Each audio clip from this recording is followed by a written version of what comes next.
Face à la situation sécuritaire alarmante dans le nord du Mozambique, la réponse régionale s'organise.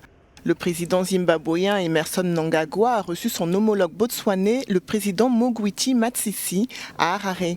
Les deux hommes ont échangé sur la façon dont les pays de la SADC peuvent répondre à ce conflit. Le président Masisi est l'actuel président de la Troïka.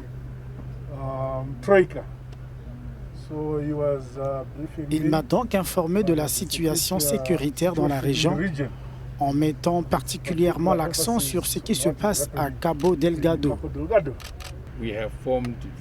Nous avons échangé des opinions en tant que Troïka.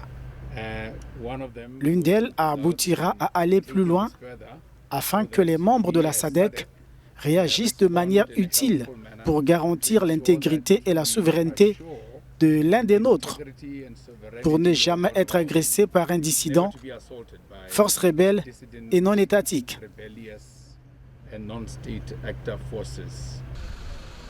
L'ONU, qui a fermement condamné les attaques des djihadistes dans la ville de Palma, est déjà mobilisée pour venir en aide aux réfugiés qui fuient les violences dans cette zone.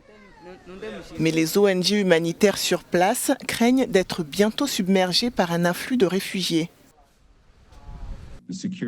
La situation sécuritaire reste instable et nous préoccupe tous. L'Office des Nations Unies pour les migrations a déjà enregistré environ 8000 personnes au point d'arrivée à Nangad, ainsi qu'à Pemba. Des milliers sont arrivés aujourd'hui à Pemba et dans d'autres régions de Cabo Delgado.